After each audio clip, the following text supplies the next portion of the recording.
Wapendwa wasikilizaji na watazamaji wa Kiparapara Seminari Online TV, karibuni katika utangulizi wa sherehe yetu ya Pentekoste ambayo itaangazia nini maana ya sherehe ya Pentekoste, na tutaona kwa ufupi kabisa chimbuko la hii sherehe ndani ya kanisa.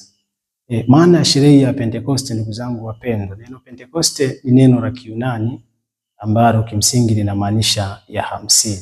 Katika Agano la Kale tunaona Waisraeli ilikuwa ni desturi yao kwamba baada ya Pasaka yao, siku ya 50 baada ya Pasaka, walikusanyika mjini Yerusalemu katika hekalu kwa ajili ya kumtolea Mwenyezi Mungu mazao yao ya kwanza, ikiwa ni sehemu mojawapo ya kuonyesha shukrani, lakini zaidi kuomba tena baraka na neema kwa msimu unaofuata.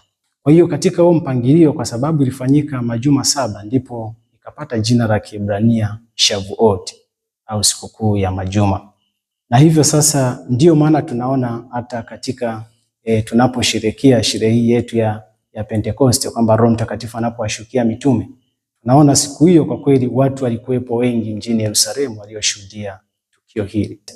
Na kwa kweli katika hii sherehe ya Pentekoste mambo makuu matatu lilisherehekea. Jambo la kwanza, kanisa lilisherehekea kujidhihirisha kwa Mungu Roho Mtakatifu.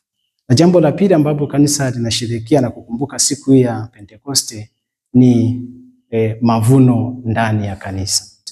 Na jambo la tatu ambalo kanisa linakumbuka katika siku hii ya leo ni kuzaliwa kwa kanisa. Lakini kwa kupata mwendelezo mzuri sana katika tafakari yetu hii, nikualike kesho tuweze kuwa pamoja, tuangazie na kuona.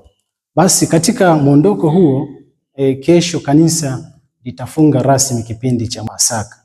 Tutaanza sasa, tutaingia katika kipindi cha kawaida cha mwaka. Na katika kipindi hiki tunatumia rangi ya kijani. Mavazi ya kiliturujia yatakuwa ya kijani, ishara ya kwamba ustawi sasa, kwamba tunatumwa baada ya kipindi chote cha Pasaka hicho tulikuwa tukitafakari fumbo la ufufuko wa Bwana wetu Yesu Kristo, tukijazwa mwanga na neema.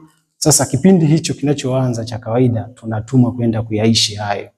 Na kwa namna ya pekee mama kanisa, siku tu inayofuata baada ya sherehe ya kesho itakuwa ni sherehe ya mama yetu, ni kumbukumbu ya mama yetu, mama wa kanisa. Kumbe kanisa linazaliwa siku ya Pentekoste, kesho yake tunapewa msimamizi, tunapewa mwombezi, mama wa kanisa, mama yetu Bikira Maria. Nikualike ndugu mpendwa mtazamaji na msikilizaji wa Kiparapara Seminari Online TV, tuendelee kufuatilia matukio ya misa hapo kesho. Tumsifu Yesu Kristo. Mwenyezi Mungu akubariki, Baba na Mwana na Roho Mtakatifu. Wapendwa wasikilizaji na watazamaji wa Kiparapara Seminari Online TV,